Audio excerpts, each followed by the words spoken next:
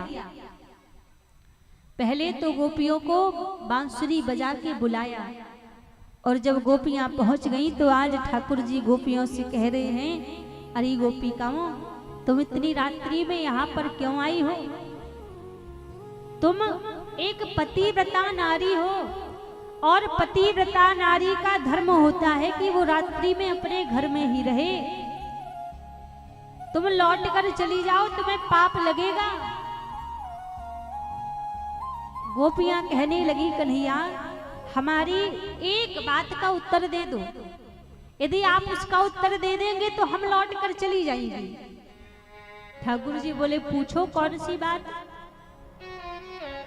गोपियां कहने लगी, कन्हैया एक नारी थी जो अपने पति को ही भगवान माना करती, पति का मुख देखे बगैर जलपान भी नहीं करती थी।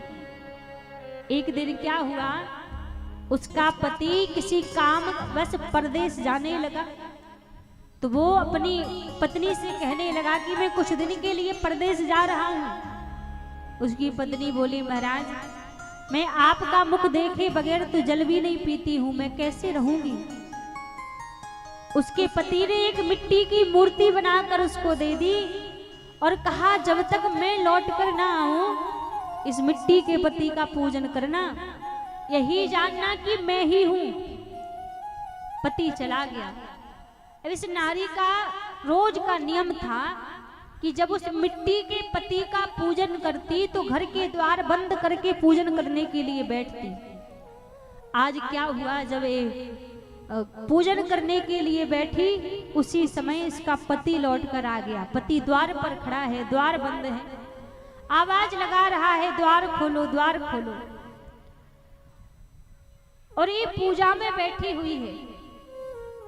अब ये सोच रही है कि यदि मैं पूजा से उठूंगी तो भी मेरा पतिव्रत धर्म नष्ट होगा और यदि मैं जाकर द्वार नहीं खोलूंगी तो भी मेरा पतिव्रत धर्म नष्ट होगा।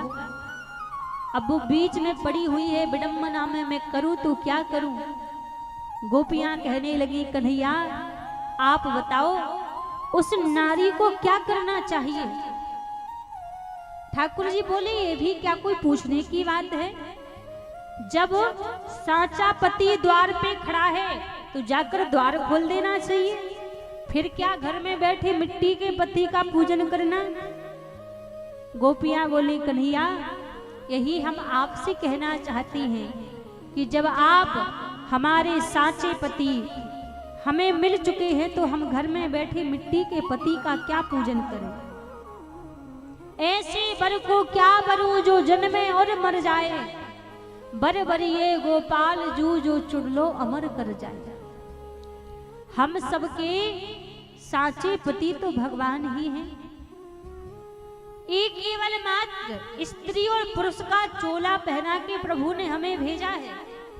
इस संसार में जो परम पिता परम पति परमेश्वर हैं वो तो परमात्मा हैं। तो जैसे ही गोपियों ने कहा कि प्रभु यही तो हम आपसे कह रही हैं कि जब आप हमारे साचे पति हमें मिल चुके हैं तो हम घर में बैठे मिट्टी के पति का क्या पूजन करें। ठाकुर जी को लगा कि गोपियां मानेंगी नहीं, मुझे इनका मनोरथ पूरा करना पड़ेगा। जैसे राधा रानी का आगमन हुआ तो ठाकुर जी ने रास प्रारंभ कर दिया। जब रास प्रारंभ कर दिया तो थोड़ी देर रास हुआ, फिर गोपियों के मन में अभिमान आ गया। जब गोपियों के मन में अभिमान आ गया तो ठाकुर जी गोपियों के बीच से चले गए। गोपियों को छोड़ के ठाकुर जी वहां से चले गए।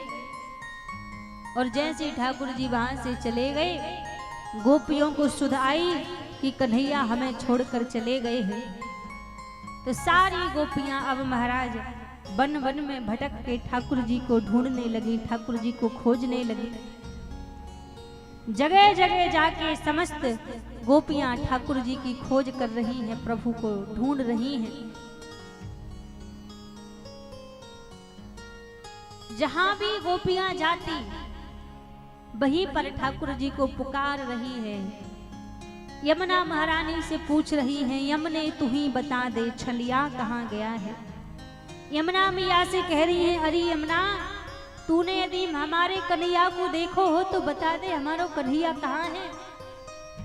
दूसरी गोपी बोली, अरे ये यमुना नहीं बताएगी, देख इसकी लहरें जवाब दे रही हैं, इसने हमारे कन्हैया के नील वर्ण को चुरा लिया है, हमारे कन्हैया यहीं से होकर गुजरे होंगे। सारी गोपियों की स्थिति ऐसी है कि अब सारी गोपियां स्वयं को कन्हैया समझने लगी। एक बोली, देख मैंने पूतना को मार दिया। दूसरी बोली, मैंने कालिया का नाथन कर दिया।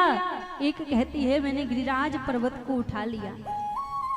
जब गोपियों की स्थिति ऐसी हो गई कि स्वयं को ही कन्हैया मानने लगी, अब गोपियों को लग रहा है कि यदि एक क्षण और ठाकुर जी नहीं आए तो गोपियां इसी क्षण अपने प्राण त्याग देंगी।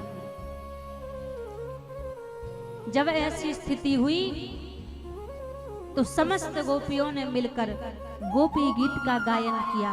गोपी गीत का गायन करके प्रभु को सारी गोपियां पुकारती हैं। जयति तेधिकम जन्मना ब्रजा श्रियत इंदिरा सास्वदत्रहि दयति दृश्यता दीक्षुताओ का सुतैधता सवा त्वं विचिन्नते सरदुदासये साधु जात सा सरसजोदरा श्री मुसाद्रसा।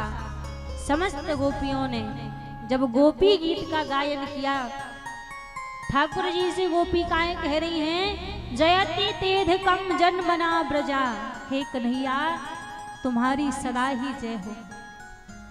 आपने मेरे ऊपर हम सबके ऊपर अनुग्रह किया था जो आप यहाँ पर आए हुए थे, लेकिन अब आप हमें छोड़कर चले गए हैं और अब यदि हम सबके बीच आए नहीं तो आपको पाप लगेगा। अभी ठाकुर जी कह रहे थे गोपियों से कि गोपिकाओं लौट कर चली जाओ, यदि जाओगी नहीं तो तुम्हें अपराध लगेगा, तुम्हें पाप लगेगा। लेकिन अब गोपी गीत में गोपिकाएं कह रही हैं, कन्हैया सूरत नाथ ते शुल्क दासिका बरद निघ न दो नेह किम बधा। गोपियां कह रही हैं, कन्हैया किसी को तलवार बंदूक से मार देना ही मारना नहीं होता है, किसी से नेह लगा के उसको छोड़कर चले जाना भी उसका वध करना होता है। नेह किम बधा। और गोपियां बोली, आप पहले हमसे नेह लगा के अब हमें छोड़कर चले गए हैं, तो आप यदि आए नहीं तो आपको पाप लगेगा, अपराध लगेगा। रुदन कर रही हैं गोपियां। स्थिति ऐसी है कि अगले ही क्षण अपने प्राण त्याग देंगी। अब ठाकुर जी को लगा कि यदि अब गोपियों के बीच में नहीं गया तो गोपियां अपने प्राण छोड़ देंगी। तो उसी समय ठाकुर जी समस्त गोपियों के बीच में प्रकट हो गए और अभी रास हो रहा था, अब महारास हो रहा है। एक एक गोपी है, एक एक कन्हैया है और बड़ा सुंदर ब्रजमंडल में महारास हो रहा है। अच्छा, आप में से कौन कौन महारास में चलना चाहता है? सभी चलना चाहते हैं? पक्का? तो आइए सभी मिलकर महारास में प्रवेश करते हैं। हम अकेले नहीं जा रहे हैं महारास में, आज महारास में कोई और भी आ रहा है। कौन आ रहा है? जब कैलाश पर्वत पर माता पार्वती सज धज करके महारास में जाने लगी तो भगवान शंकर बोले, देवी इतनी सज धज के कहाँ जा रही हो? पार्वती जी ने कहा, महाराज मैं तो वृंदावन जा रही हूँ, महाराज के दर्शन करने ब्रज में जा रही हूँ। तो भगवान शंकर बोले, देवी अकेले जाओगी क्या? मुझे लेकर नहीं चलोगी? पार्वती जी ने कहा देखो आपको लेकर तो चलती मैं, कोई बड़ी बात नहीं है, लेकिन महारास में पुरुषों का जाना वर्जित है। वहां सारी गोपियां आती हैं, पुरुष कोई नहीं आता, तो इसलिए आपको नहीं ले जा सकती मैं। भगवान शंकर माता पार्वती को मना रहे हैं और माता पार्वती से कह रहे हैं देवी एक दिना भोले भंडारी, एक दिना भोले भंडारी, बन करके ब्रज नारी वृंदावन आ गए हैं, वृंदावन आ गए हैं। एक दिना भोले भंडारी बन कर ब्रज नारी वृंदावन आ गए हैं, वृंदावन आ गए हैं। पार्वती जी मना के हारी, पार्वती जी मना के हारी, ना माने त्रिपुरारी वृंदावन आ गए हैं, वृंदावन आ गए हैं। पार्वती जी मना के हारी, ना माने त्रिपुरारी वृंदावन आ गए हैं, वृंदावन आ गए हैं। एक दिना भोले भंडारी बन करके ब्रज नारी वृंदावन आ गए हैं, वृंदावन आ गए हैं। एक दिना भोले भंडारी बन करके ब्रज नारी वृंदावन आ गए हैं, वृंदावन आ गए हैं। जय हो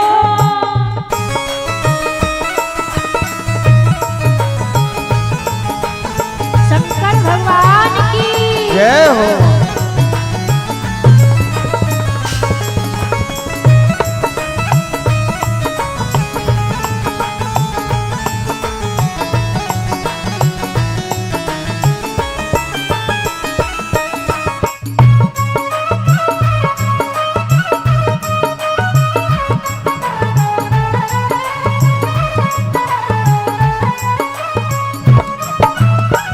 पार्वती से बोले मैं भी चलूंगा तेरे संग में, तेरे संग में। पार्वती से बोले मैं भी चलूंगा तेरे संग में, तेरे संग में। पार्वती से बोले मैं भी चलूंगा तेरे संग में, तेरे संग में। पार्वती से बोले मैं भी चलूंगा तेरे संग में, तेरे संग में। राधा संग श्याम नाचे मैं भी नचूंगा तेरे संग में, तेरे संग में। राधा संग श्याम नाचे मैं भी नचूंगा तेरे संग में, तेरे संग में। रास रचेगा व्रत में भारी, रास रचेगा व्रत में भारी, हमें दिखा दो प्यारी। वृंदावन आ गए हैं, वृंदावन आ गए हैं। एक दिना भोले भंडारी बन करके ब्रज नारी वृंदावन आ गए हैं, वृंदावन आ गए हैं। पार्वती जी मना के हारी, ना माने त्रिपुरारी वृंदावन आ गए हैं, वृंदावन आ गए हैं। पार्वती जी मना के हारी, ना माने त्रिपुरारी वृंदावन आ गए हैं, वृंदावन आ गए हैं। जय हो शंकर भगवान की जय हो।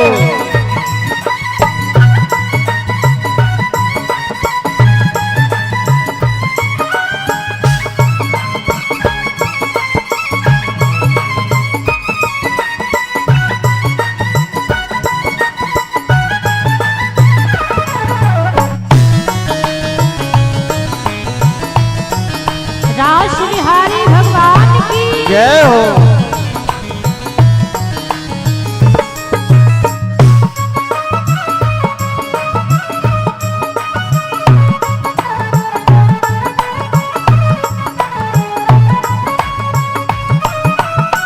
भगवान शंकर माता पार्वती से कह रहे हैं देवी आप क्या अकेली जाओगी महाराज मेरा भी मन है कि मैं भी महाराज में चलूंगा, राधा जी के संग में कन्हैया नृत्य करेंगे, आपके संग में मैं नृत्य करूंगा, इसलिए मैं भी महाराज में चलूंगा। माता पार्वती समझा के कह रही हैं, भगवान आपको ले तो जाती पर विवश हूँ ले जाने के लिए। क्यों? ओ मेरे भोले स्वामी कैसे ले जाऊं तुम्हें रास में, महारास में। ओ मेरे भोले स्वामी कैसे ले जाऊं तुम्हें रास में, महारास में। ओ मेरे भोले स्वामी कैसे ले जाऊं तुम्हें रास में, महारास में। ओ मेरे भोले स्वामी कैसे ले जाऊं तुम्हें रास में, महारास में। मोहन किसी बाबा कोई पुरुष न जावे रास में, महारास में। मोहन की सिवा वहाँ कोई पुरुष ना जावे रास में, महारास में। हंसी करेगी ब्रज की नारी, हंसी करेगी ब्रज की नारी, मानो बात हमारी, वृंदावन आ गए हैं, वृंदावन आ गए हैं। एक दिना बोले भंडारी बन करके ब्रज नारी, वृंदावन आ गए हैं, वृंदावन आ गए हैं। पार्वती जी मना के हारी, पार्वती जी मना के हारी, ना माने त्रिपुरारी, वृंदावन आ गए हैं, वृंदावन आ गए हैं। पार्वती जी मना के हारी, ना माने त्रिपुरारी, वृंदावन आ गए हैं, वृंदावन आ जय गए हो। हैं। ताली शिवा करते हुए सभी।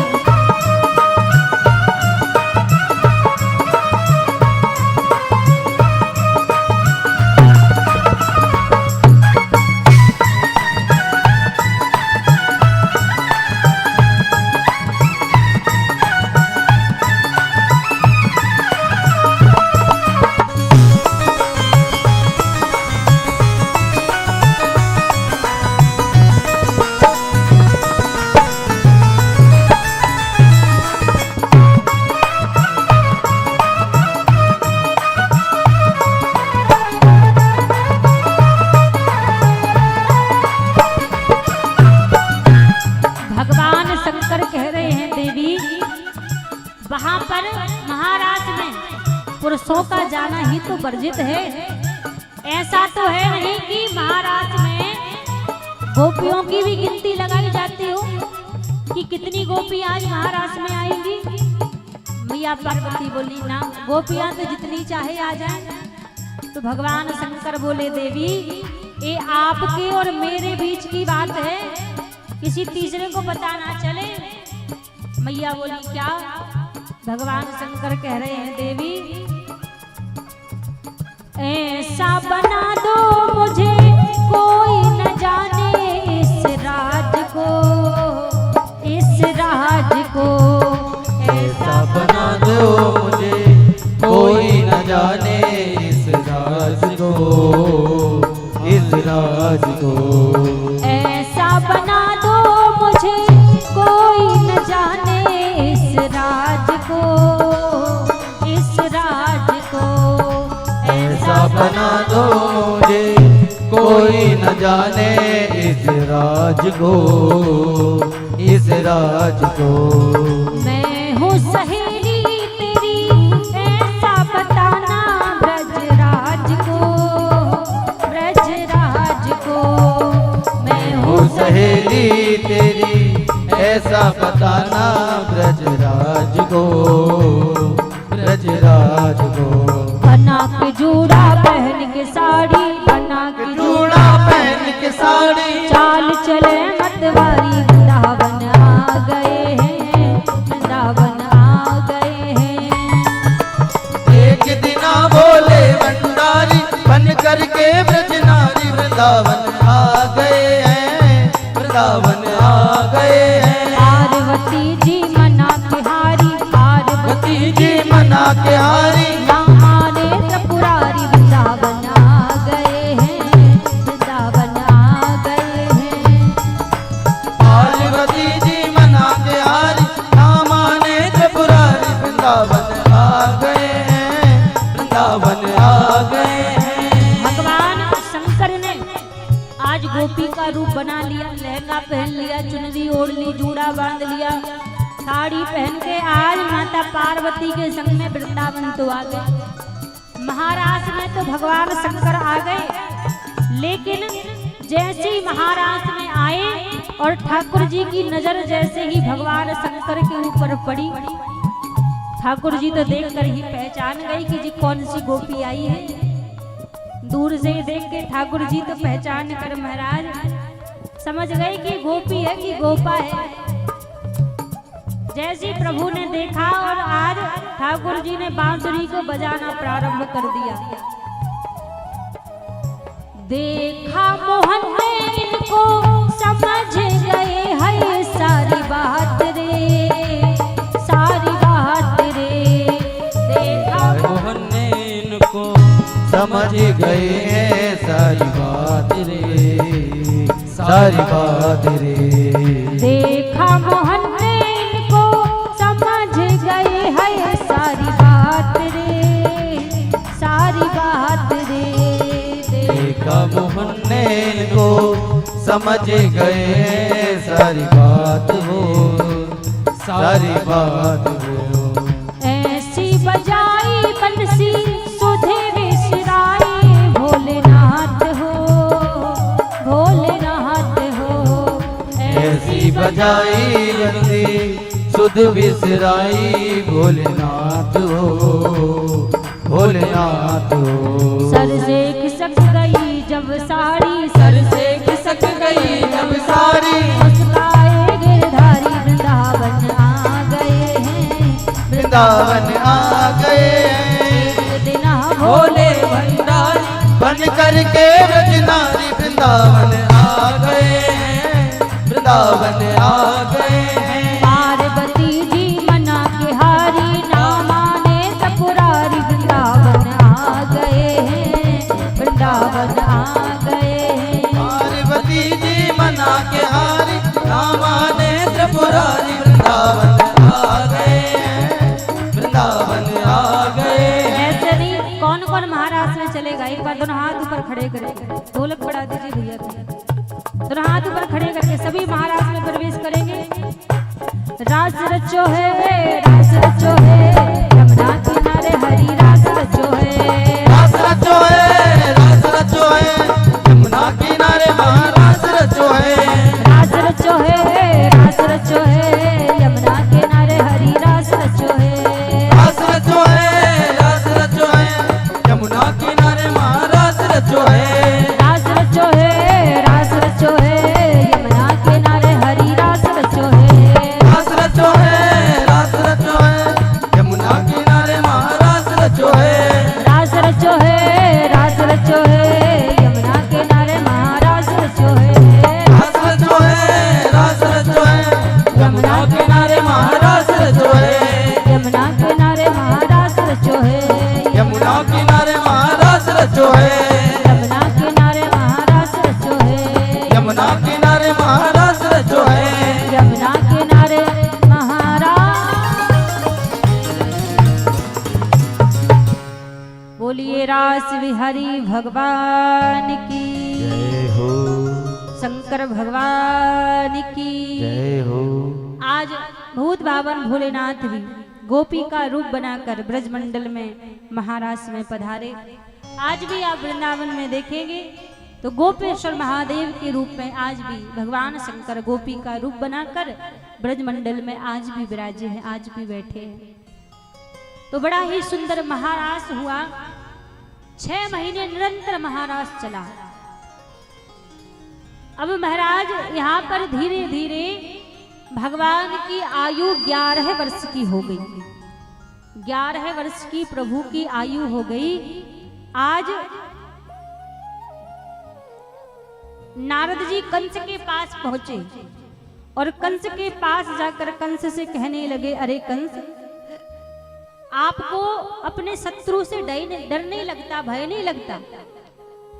कंस ने कहा महाराज क्या करूं, इतने दैत्यों को भेजा है मैंने मारने के लिए, कोई भी लौट कर नहीं आया।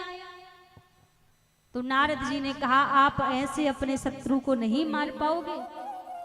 यदि उनको मारना है तो आपके पास जो शिव जी का दिया हुआ धनुष है, उस धनुष यज्ञ का मेला रखो और मेले के बहाने कृष्ण और बलराम को आप मथुरा बुला लो, अपने ही हाथों से दोनों को मार देना। कंस ने ऐसा ही किया, धनुष यज्ञ का मेला रखा, अक्रूर जी को बुलाया और अक्रूर जी से कहा कि आप जाओ और जाकर कृष्ण और बलराम को लेकर आओ। अक्रूर जी कंस के कहने पर मथुरा से वृंदावन की ओर गए कृष्ण और बलराम को लेने के लिए। नंद भवन में पहुंचे, नंद बाबा से भेंट हुई, भोजन इत्यादि करके सायंकालीन बेला में बैठे हुए थे। तो नंद बाबा ने अक्रूर जी से पूछा, अक्रूर इतने दिनों बाद कैसे आना हुआ? अक्रूर जी ने कहा मथुरा में धनुष यज्ञ का मेला लगा हुआ है, तो मैं उसी मेले के बहाने 2 दिन के लिए कृष्ण और बलराम को लेने के लिए आया हूं। जैसे ही कहा कि कृष्ण और बलराम को लेने के लिए आया हूं, उसी समय मैया यशोदा भोजन करने के लिए बैठी थी। मैया ने एक निवाला भी अपने मुख में नहीं दिया था, एक निवाला तोड़ा ही था, वो भी वहीं छोड़ दिया। और मैया आकर बोलने लगी, अक्रूर ये क्यों कहते हो कि मैं कृष्ण और बलराम को लेने के लिए आया हूँ? साफ साफ क्यों नहीं कह देते कि भाभी मैं तो तेरे प्राण लेने आया हूँ। कृष्ण और बलराम तो मेरे प्राण हैं, एक पल भी मैंने इनसे दूर रहना नहीं सीखा और तुम इनको लेने के लिए आए हो। आज नंद बाबा आए और आकर मैया यशोदा को समझाने लगे। यशोदा से बोले, यशोदा आज तक मैंने तुमसे एक बात छिपाई है। यशोदा मैया बोली, कौन सी बात? नंद बाबा कहने लगे, यशोदा जिस कन्हैया को तुम अपनो बालक कहती हो, अपनो पुत्र कहती हो, जे कन्हैया तुम्हारो पुत्र नाय। जे कन्हैया तो देवकी और वसुदेव को पुत्र है। मैंने अपनी मित्रता निभाने के लिए कन्हैया को अपने पास में छिपा कर रखा है। अरे उस दिन तेरे यहाँ तो कन्या ने जन्म लिया था, और जो कन्या कंस के हाथों से उड़कर आकाश मार्ग में गई थी, वो तेरी ही तो कन्या थी। तो ये तुम्हारा पुत्र नहीं है, कन्हैया तो देवकी और वसुदेव का पुत्र है। मैया यशोदा बोली, आपने मेरे साथ में अन्याय किया है।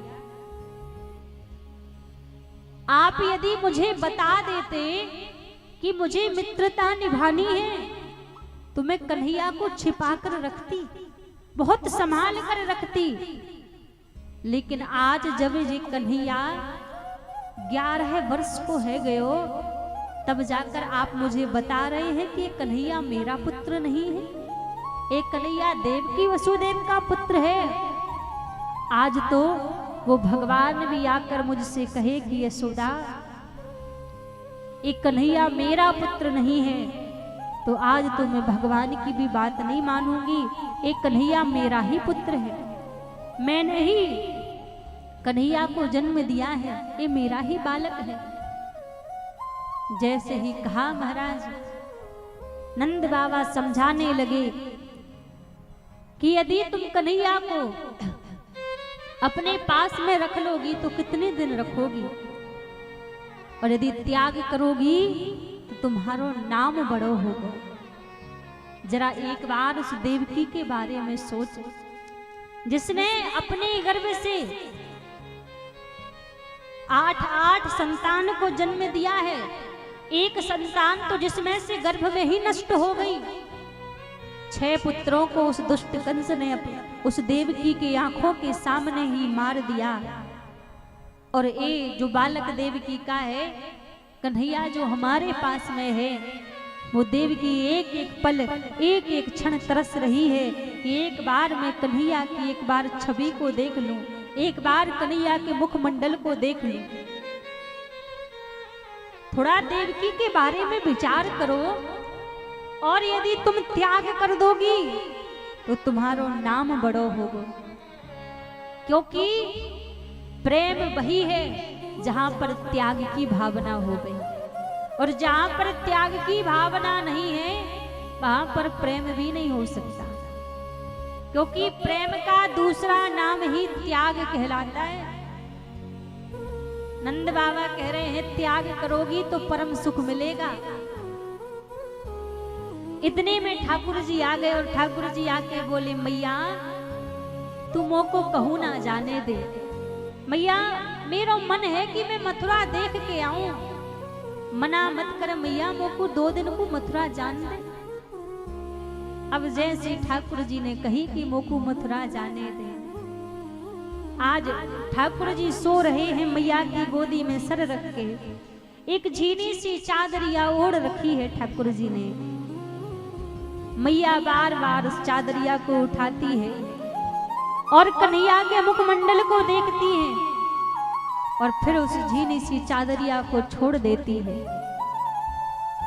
मानो आज मैया का हृदय बोल रहा है कि यदि आज कन्हैया हमें छोड़कर चलो गयो तो अब हमारो कन्हैया वापस दोबारा लौट के ना आएगा।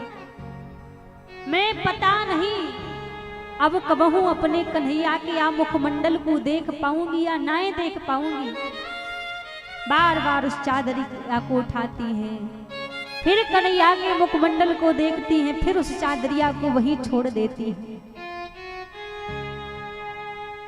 आज जो स्थिति मैया की है वही स्थिति आज ठाकुर जी की भी है, वही स्थिति कन्हैया की है।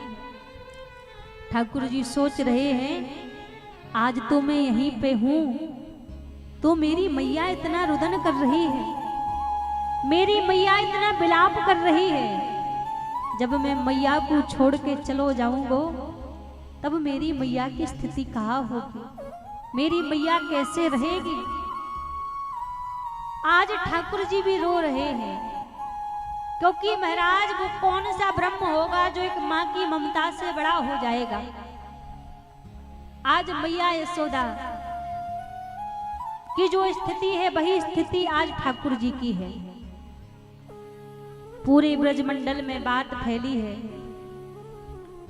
एक परदेसी आया है और कल भोर की बेला में उस परदेसी के साथ में कृष्ण और बलराम मथुरा जाएंगे।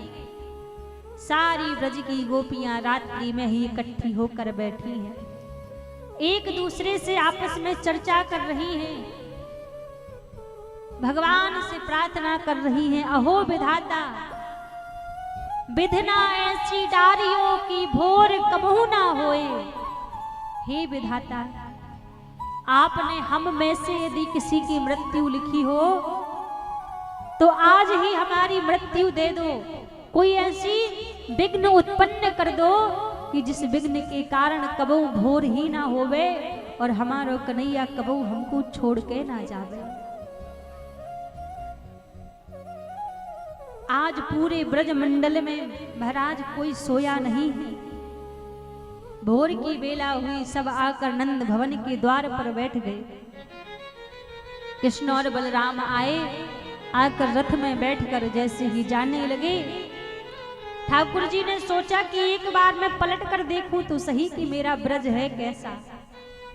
और जब ठाकुर जी ने पलट कर देखा तो ठाकुर जी ने देखा नंद भवन के द्वार पर मैया यशोदा मूर्छित पड़ी हुई है। रथ से कूदे ठाकुर जी और जाकर मैया को अंकों में भर लिया, हृदय से लगा लिया। और ठाकुर जी बोले, मैया मैं तो को छोड़ के जा रहे हो, तू यहाँ बात पे रो रही है। मैया यशोदा बोली, लाला नाय तू मोको छोड़ के जा रहे हो है, मैं यहाँ बात पे नाय रो रही। तो ठाकुर जी बोले मैया फिर तू काहे को रो रही है? मैया यशोदा बोली लाला देख, एक दिन तूने मेरी माखन की मटकी तोड़ दी थी तो मैंने क्रोध में आकर तो को उखल सो बांध दियो। अब तू अपनी मैया देवकी के पास जा रहे हो है, बड़े बड़े महलन में रहेगो, 1000 दास दासियां तेरे पास में रहेंगी। लाला तू जे बात कबो अपनी मैया देवकी सो मत कहियो कि मोको मैया यशोदा ने उखल सो बांध दियो, वरना देवकी कहा सोचेगी कि यशोदा कितनी निर्दयी है, थोड़े से माखन के पीछे मेरे लाला को उखल सो बांध दियो। या बात को लाला यहाँ पर ही छोड़ के जाइयो, भूल के जाइयो या बात को। ठाकुर जी बोले मैया मैं सब कुछ भूल सकता हूँ, पर ये बात कबू ना भूल सकूं कि मेरी मैया ने मोकू उखल सो बांधो।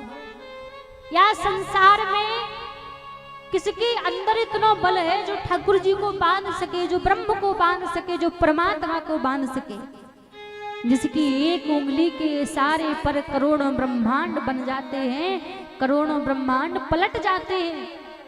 किसके अंदर वो बल है जो ठाकुर जी को बांध सके? ठाकुर जी बोले मैया वो तो आपके हृदय का प्रेम था, वो आपकी ममता थी, जो आपने ब्रह्म को भी बांध दिया, परमात्मा को भी बांध दिया। मैं सब कुछ भूल सकता हूँ, पर इस बात को कभी नहीं भूल सकता कि मेरी मैया ने मुंह को उखल सो बांधा। क्योंकि एक माँ की ममता से बड़ा संसार में कोई दूसरा ब्रह्म नहीं है। सारा ब्रह्म एक माँ की ममता के आगे छोटा है, फीका पड़ जाता है। एक बात कहें, हमेशा किसी के आगे झुक कर रहो या ना रहो, लेकिन हमेशा अपने माँ के चरणों में झुक कर रहा करो, अपने माता पिता के सामने झुक कर ही रहा करो।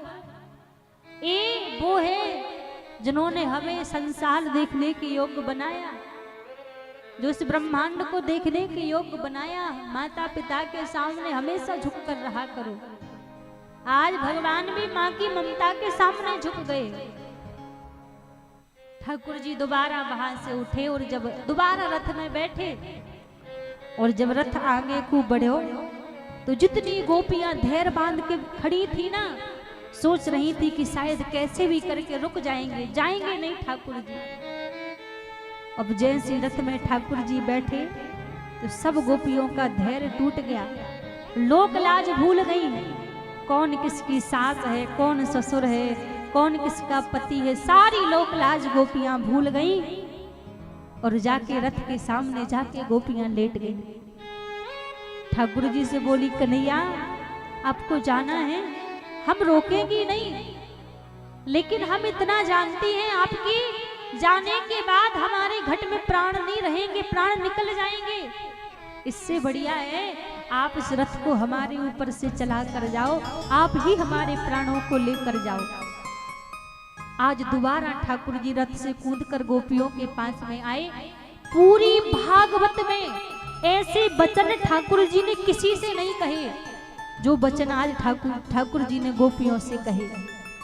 रथ से कूदे और ठाकुर जी ने हाथ जोड़ लिए और प्रभु बोले अरे गोपिकाओं, आज तक इस संसार में किसी ने मुझसे इतना प्रेम किया है, इतना मैंने उसको दिया है। किसी ने 2 बार मेरा नाम लिया है तो मैंने उसके जीवन को खुशियों से भर दिया है। जिसने जो भी मुझसे मांगा मैंने सब उसको प्रदान किया है। लेकिन आप जो निस्वार्थ प्रेम करती हो मुझसे, आप जो निश्चल प्रेम करती हो मुझसे, मेरे पास में इस प्रेम के बदले में देने के लिए कुछ नहीं है तुम्हारे पास में। जब भगवान से प्रेम करो तो भगवान भी छोटे पड़ जाते हैं कि इसको प्रेम के बदले में मैं क्या दूं। ठाकुर जी बोले मेरे पास में कुछ देने के लिए नहीं है तुम्हें, तुम इतना निस्वार्थ मुझसे प्रेम करती हो। यदि कुछ समय और मैं इस ब्रज में रहा तो मैं तुम्हारे प्रेम के कर्ज तले दब जाऊंगा, इसलिए मुझे रोको मत, मुझे जाने दो। एक गोपी कहने लगी, अरे सखी, जब कन्हैया को हमसे दूर रहने में सुख है तो यहाँ की प्रसन्नता में ही हमें प्रसन्न रहना चाहिए, क्योंकि वास्तव में प्रेम वो नहीं कहलाता कि जिस चीज से हमें सुख मिले वो प्रेम कहलाएगा ना, जिस चीज से हमारे प्रेमी को सुख मिले, जिस चीज से परमात्मा को सुख मिले, वास्तव में वो प्रेम कहलाता है। क्योंकि भक्ति का स्वरूप आप जानते हैं क्या है? केवल मांग लेना भक्ति नहीं है भगवान से। 4 दिन भजन कर लिया, इतना भगवान से मांग लिया, ये भक्ति का स्वरूप नहीं है। भक्ति का स्वरूप वास्तव में है क्या? प्रभु चाह में चाह मिलाने को भगवान की भक्ति कहते हैं। बस जीते जी मर जाने को भगवान की भक्ति कहते हैं। आंखों से झलकते हो आंसू और चेहरे पर मुस्कान रहे, एक संग में रोने हंसने को भगवान की भक्ति कहते हैं। जिस चीज से भगवान को प्रसन्नता मिले वही वास्तव में प्रेम है। गोपियां कह रही हैं, यदि कन्हैया को हमसे दूर रहने में सुख है तो हम तो इसके प्रेमी हैं। हम काहे को या के सुख में बाधा बने, काहे को या के बीच में आवे, या को जाने दो। हमसे दूर रहने में सुख है ना, या को प्रसन्न रहने दो। गोपियां सभी उठकर वहां से खड़ी हो गई। छोटे छोटे ग्वाल वाल पीछे पीछे भाग के बोले, कन्हैया तू जा तो रहो है, पर ये बता दे कि तू कब आएगो लौट के, वापस कब आएगो। ठाकुर जी ने ऐसी कह दिया हंसी में, भैया परसों आ जाऊंगा लौट के। परसों की बात सुन के मानो गोपियों के हृदय में थोड़ी सी धैर्य बंधी। आज ठाकुर जी हाथ जोड़कर मैया यशोदा से सभी ब्रजवासियों से प्रभु आज विदाई मांगते हैं, विदाई लेते हैं। कृष्ण लेते हैं ब्रज से विदाई के, मैया मोहे याद न करे। कृष्ण लेते हैं ब्रज से विदाई के, मैया मोहे याद न करे। कृष्ण लेते हैं ब्रज से विदाई के, मैया मोहे याद ना करे। कृष्ण लेते हैं ब्रज से विदाई के, मैया मोहे याद ना करे। कृष्ण लेते हैं ब्रज से विदाई के, मैया मोहे याद ना करे।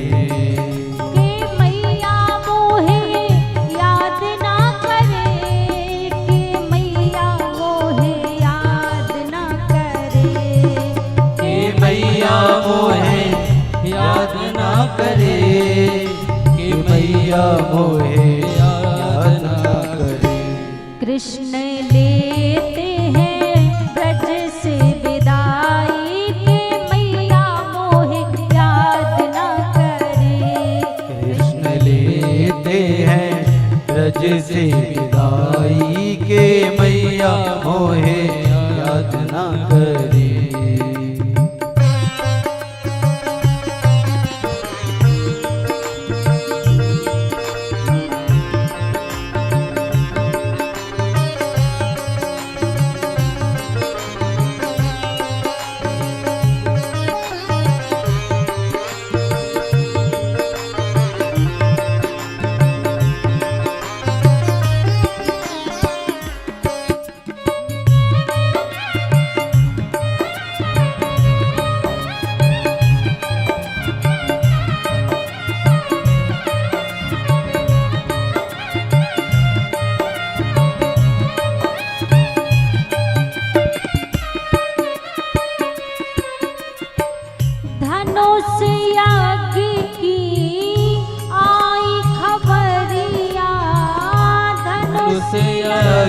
की आई खबरिया, धनुष यागी की आई खबरिया, धनुष यज्ञ की आई खबरिया, जाना पड़ेगा मोहे मथुरा नगरिया, जाना पड़ेगा मोहे मथुरा नगरिया। अब कैसे सहेंगे जुदाई के मैया मोहे याद ना करे, कृष्ण लेता है रो से विदाई के मैया मोहे याद ना करे।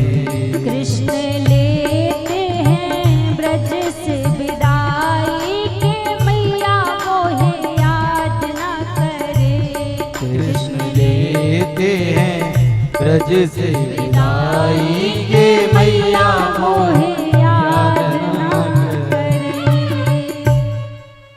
आज ठाकुर जी ने सबसे विदाई ली और ठाकुर जी आज मथुरा नगरिया पहुंच गए। मथुरा पहुंच के सबसे पहले प्रभु ने एक धोबी का उद्धार किया, फिर एक दर्जी के ऊपर भगवान ने कृपा की, फिर एक माली के ऊपर कृपा की, फिर जाके भगवान ने कुब्जा के ऊपर कृपा की। और आज धनुष यज्ञ में ठाकुर जी पहुंचे। धनुष यज्ञ में कंस ने एक कुबिलिया पीड़ नामक हाथी को भेजा। आज भगवान ने उस कुबिलिया पीड़क नामक हाथी का उद्धार कर दिया और धनुष यज्ञ में प्रभु पहुंचे। सबसे पहले भगवान ने उस धनुष को तोड़ा और धनुष को तोड़कर आज प्रभु कंस की सभा में पहुंचे। कंस की सभा में हजारों लोग बैठे हुए हैं। जो भगवान को जिस भाव से देख रहा है प्रभु वैसे ही दिखाई दे रहे हैं। जाकी रही भावना जैसी प्रभु मूरत देखी तिन तैसी। जो जिस भाव से प्रभु को देख रहा है भगवान उसको वैसे ही दिखाई दे रहे हैं। आज कंस की सभा में जाकर भगवान कंस की सिंहासन पर पहुंचे और कंस के केसों को पकड़कर नीचे खींचकर प्रभु लेकर आने लगे। और जब नीचे खींचकर लाने लगे तब महाराज कंस चिल्ला रहा है कि छोड़ दो, मुझे पीड़ा हो रही है, कष्ट हो रहा है, छोड़ दो मुझे। जैसी कहा कि छोड़ दो, भगवान बोले याद करो उस दिन मेरी माँ देवकी भी कह रही थी कि भैया मुझे पीड़ा हो रही है, मुझे कष्ट हो रहा है, छोड़ दो। पर आपने उस दिन मेरी माँ को नहीं छोड़ा। क्यों? क्योंकि कहते हैं ना, जाके पाओ ना फटी बिमाई वो क्या जाने पीर पराई। जिसके ऊपर कभी विपदा आई ना हो, कभी संकट आया ना हो, वो दूसरे का दुख तकलीफ नहीं समझ सकता। आज तुम्हें पता लग रहा है कि कष्ट भी होता है, पीड़ा भी होती है। भगवान ने एक मुष्टिका का प्रहार किया और एक मुष्टिका का प्रहार करके आज भगवान ने कंस का वध कर दिया। और ये कंस मर्दन भगवान की जय हो। प्रभु ने कंस का वध कर दिया और अपने नाना उग्रसेन को बंदी गृह से मुक्त कराया, देवकी वसुदेव को बंदी गृह से मुक्त कराया। कुछ ब्रजवासी ठाकुर जी के साथ में आए हुए थे। आज वो सारे ब्रजवासी लौट कर गए और जब सभी ब्रजवासी आज लौट कर गए, भगवान अवंतिकापुरी गए विद्या अध्ययन करने के लिए। और जब ठाकुर जी विद्या अध्ययन करने के लिए गए तो कुछ ही समय में प्रभु विद्या अध्ययन करके वहां से लौट कर आ गए। विद्या अध्ययन करके अवंतिकापुरी से प्रभु लौट कर आ गए। और जब लौट कर आए तो आज पहली बार मैया देवकी माखन रोटी लेकर ठाकुर जी के पास में आई। और जब माखन रोटी लेकर ठाकुर जी के पास में आई और मैया देवकी आकर बोली, लाला माखन रोटी खा लो। और जैसी माखन रोटी को नाम लियो, पलट के कन्हैया ने जैसी देखो माखन रोटी को देखकर ठाकुर जी रोने लग गए। जब रोने लग गए तो मैया देवी की डर गई, घबरा गई, घबरा के वहां से भाग गई। भागकर वसुदेव जी के पास में पहुंची। वसुदेव जी के पास में जाकर कहने लगी, स्वामी पता नहीं इस मथुरा में लाला को कोई कष्ट है, कोई पीड़ा है। वसुदेव जी ने कहा, क्या हुआ? आज मैं बड़े प्रेम से कन्हैया के पास माखन रोटी लेकर गई और जैसी माखन रोटी को देखो तो बस लाला रोवे लग गए। कुछ बताया नहीं कि क्या कारण है, क्या बात है, बस रोवे लग गए। वसुदेव जी बोले, कोई बात यदि होगी भी तो हो सकता है हमें ना बताए। ऐसा करो, उद्धव जी को भेजो कन्हैया के पास में, क्योंकि उद्धव जी मित्र हैं और मित्र से शायद कोई बात नहीं छिपाएंगे, इसलिए उद्धव जी को भेजो। उद्धव से कहा, आप कन्हैया के पास जाओ और कन्हैया के पास जाकर आप पूछो कि कन्हैया को कौन सी तकलीफ है, मथुरा में कौन सा दुख है।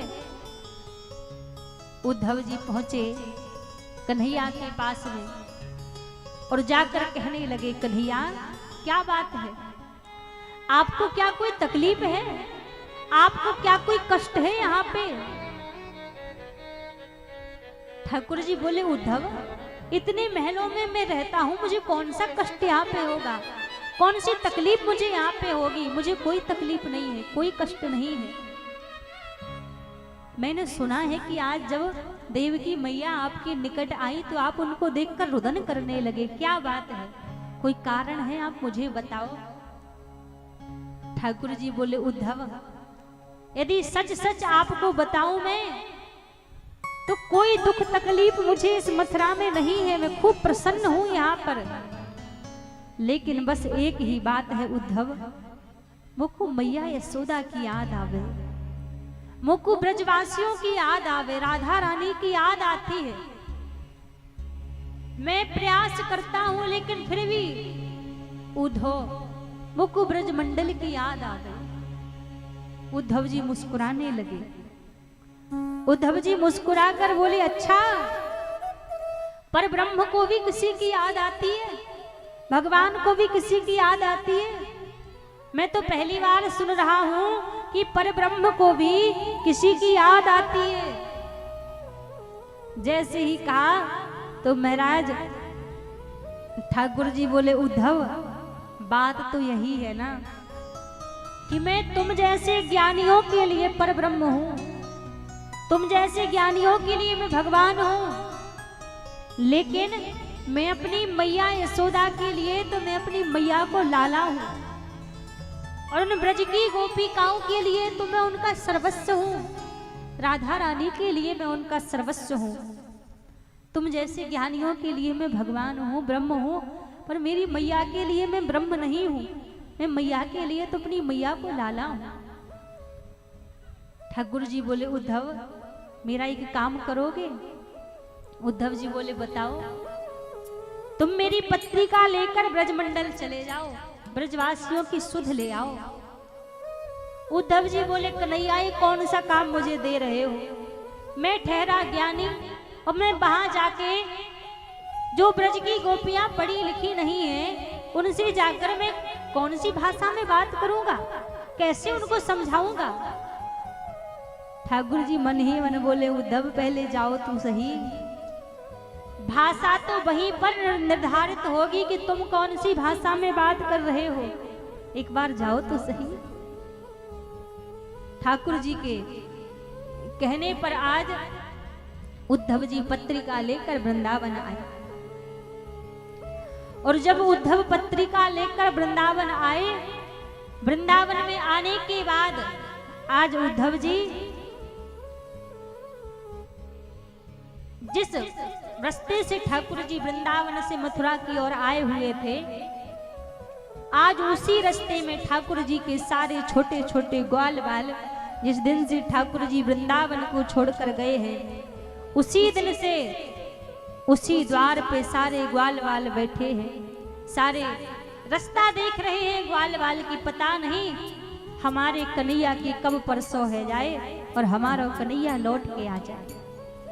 आज जिस रथ में ठाकुर जी गए हुए थे उसी रथ में बैठकर उद्धव जी आए। जब उद्धव जी उसी रथ में बैठकर आए तो जितने ग्वाल वाल थे उस रथ को देखकर रथ की ओर भाग पड़े, अरे हमारो कन्हैया आ गयो, कन्हैया आ गयो। और जैसे ही रथ की ओर भागे, निकट जाके देखा कि उद्धव जी थे, कन्हैया नहीं थे, उदास है गए।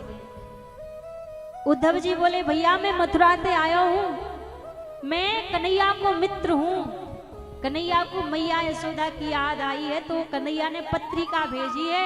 अच्छा जी बताओ, मैया यशोदा को घर कौन सो है, महल कौन सो है? ग्वाल वाल सोचने लगे, बाहर कन्हैया, मैया की याद भी आई तो स्वयं चल के ना आयो, पत्रिका भेजी है। ग्वाल वाल बोले, भैया ये जो जल की धार बहती हुई आ रही है, इसी के किनारे किनारे चले जाओ, मैया के घर पहुंच जाओगे। उद्धव जी बोले, यार जल की धार से कहा मतलब है? ग्वाल बाल बोले, भैया ये जो जल की धार बह रही है, ये कोई साधारण जल की धार ना है। जा दिन ते कन्हैया मैया यशोदा को छोड़ के गए हैं, ब्रजवासियों को छोड़ के गए हैं, ब्रज की गोपियां मैया इतना रोई हैं कि उनकी अश्रु धार बन के बहने लगे हैं। ये कोई साधारण नदी तालाब नहीं है। मानो उद्धव जी की ज्ञान की पहली सीढ़ी तो वहीं खिसक गई। कोई इतना रो सकता है किसी के लिए? उसके किनारे किनारे उद्धव जी गए, मैया के महल में पहुंचे, नंद बाबा से भेंट हुई, मैया यशोदा अंदर थी। नंद बाबा से उद्धव जी ने कहा कि बाबा मैं मथुरा से आयो हूं, मैं कन्हैया को मित्र हूं। और जैसी मैया ने अंदर से कन्हैया को नाम सुनो, मैया दौड़ी दौड़ी बाहर आई और बोली, भैया नेक धीरे बोलो, अभी अभी मेरो लाला पल्ले में सोयो है, बड़ी देर से रो रहे हो, अब जाके सोयो है, तुम देर इतने जोर जोर से बात करोगे मेरो लाला जाग जाएगो। और दौड़ के फिर मैया पलने की ओर भागी, खाली पलना देखकर मूर्छित होकर मैया गिर पड़ी। उद्धव जी मैया के पास बैठ गए, समझाने लगे और बोले, मैया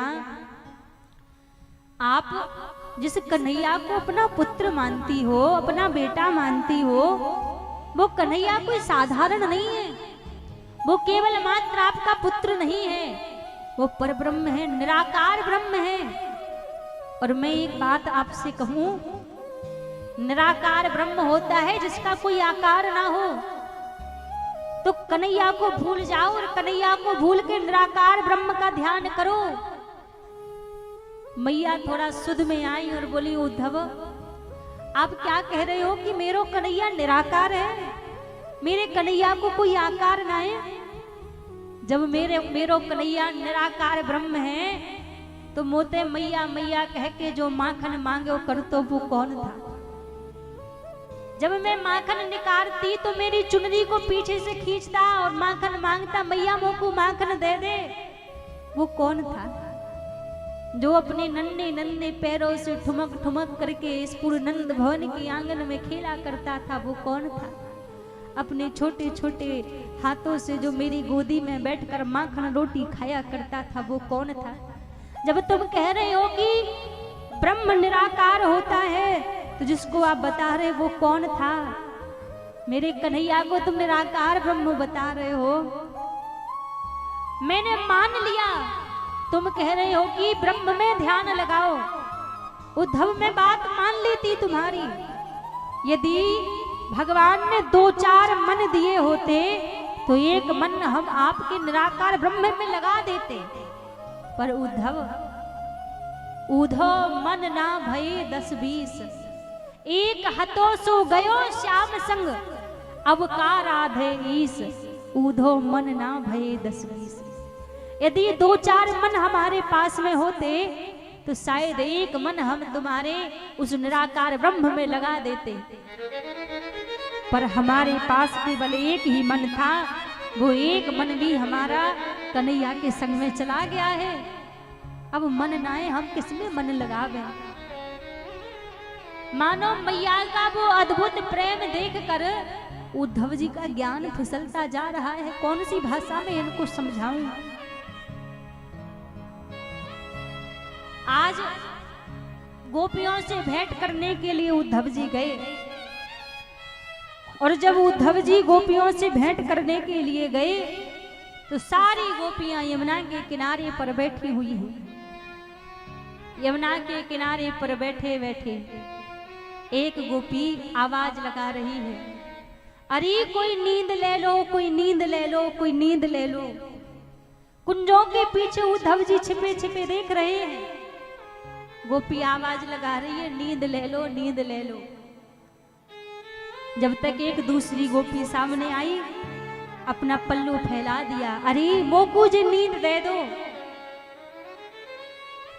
दूसरी गोपी आके पूछने लगी, जे बता तू नींद क्यों बेचना चाहती है और तू क्यों नींद को खरीदना चाहती है?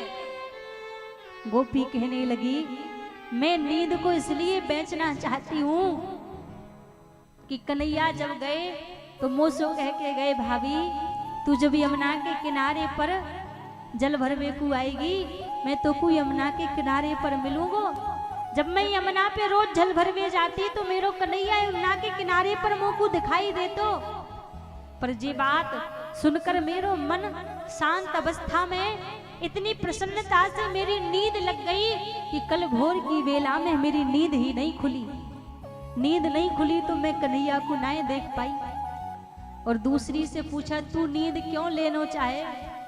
दूसरी सखी बोली, मैं नींद इसलिए लेना चाहूं कि जादर ते कन्हैया छोड़ के गए हैं, इन नैनों में नींद नहीं आई। कम से कम नींद आ जाए तो सपने में तो कन्हैया के दर्शन हो जाए, कम से कम सपने में तो हम कन्हैया को देख ले। एक कह रही है, एक कहे पिया सोए गवाए, एक कहे पिया जाग गवाए। एक कहती है मैंने सोकर अपने कन्हैया को गवाए दियो, एक कहती है मैंने जाग के अपने कन्हैया को गवाए दियो। ऐसी गोपियों की स्थिति है। गोपियों के प्रेम का कोई वर्णन नहीं कर सकता। जैसा निस्वार्थ प्रेम गोपियां भगवान से करती थी, ठाकुर जी से जितना निस्वार्थ प्रेम गोपियां किया करती थी, ये गोपियां कोई साधारण नहीं है, कोई साधारण ब्रज की स्त्री, कोई नारी नहीं है। ये गोपियां, ये ब्रज की गोपियां हैं कौन? कौन गोपी बनकर आई हैं? जिस समय भगवान ने राम अवतार धारण किया था और राम अवतार धारण करके जब राम जी को वनवास मिला था, जब वनवास मिला तो जितने संतों ने राम जी के दर्शन किए तो सब रघुनाथ जी को देखकर मोहित हो गए। बड़े बड़े संत जो कई कल्पों से तपस्या कर रहे थे, ऐसे संत रघुनाथ जी को देखकर मोहित हो गए। सबकी इच्छा कि हम रघुनाथ जी को आलिंगन करें, रघुनाथ जी को हम हृदय से लगावें, रघुनाथ जी के हम चरणों से लिपट जाएं। सबके मन में इच्छा। और जब मिथिलापुरी माँ जानकी को ब्याहने के लिए रघुनाथ जी गए तो वहां के बड़े बड़े तपस्वी संत जिनके मन में एक ही भाव आवे कि रघुनाथ जी हमारे प्राणनाथ बन जाए, हमारे प्राणनाथ बन जाए, तो सबने रघुनाथ जी के सामने जब भाव प्रकट किया तब राम जी ने सभी संतों से कहा कि देखो मेरा ये मर्यादा पुरुषोत्तम अवतार है, मेरी मर्यादा है, मैं बिना मर्यादा के बाहर की कोई लीला नहीं कर सकता। यहाँ मुझे मर्यादा में रहना है, लेकिन मैं आप सभी के भाव का सम्मान करता हूँ, मैं आप सभी के भाव को पूरा करूंगा। जब मैं द्वापर युग में कृष्ण अवतार धारण करके आऊंगा तब मैं आप सभी के इच्छा को पूरा करूंगा, भाव को पूरा करूंगा। तो जब यहाँ पर ठाकुर जी कन्हैया बनकर आए, जितनी भी ब्रज की गोपियां थी वो पूर्व जन्म के संत थे, त्रेता युग के बड़े बड़े संत ऋषि जन, वही बड़े बड़े संत यहाँ पर गोपी बनकर आए हैं। तो ये गोपियां कोई साधारण नहीं है, कोई साधारण स्त्री नहीं है। ये गोपियों का प्रेम महाराज किसी स्त्री या पुरुष की मिलन वाला प्रेम नहीं है, यहाँ गोपियों का हृदय का प्रेम है ठाकुर जी से। आज उद्धव जी आए थे गोपियों को समझाने के लिए कि हम जाकर गोपियों को समझाएंगे कि परब्रह्म का ध्यान करो। आज जब गोपियों की स्थिति उद्धव ने ऐसी देखी, कोई किसी कुंजन के नीचे बैठकर कन्हैया को पुकार रही है, रुदन कर रही है, कोई यमुना के किनारे बैठकर यमुना में देखकर यमुना से बात कर रही है। यमुना जी से एक गोपी कह रही है, अरे यमुने देख, हम या कन्हैया के पास नहीं जा सकती, हम विवश हैं, पर तुम तो या कन्हैया के पास रोज जाती हो, नित्य प्रति तुम तो या कन्हैया के पास में जाती हो, तुम्हें कबो हमारे ऊपर दया ना आवे, हमारी स्थिति को देखकर तुम्हें तरस ना आवे, कबो जाके हमारी स्थिति का बखान व कन्हैया के सामने कर दिया करो कि आपके जाने के बाद गोपियों की स्थिति कैसी है। यमुना मैया से कह रही है कि हम नहीं जा सकती, पर आप तो रोज जाती हैं।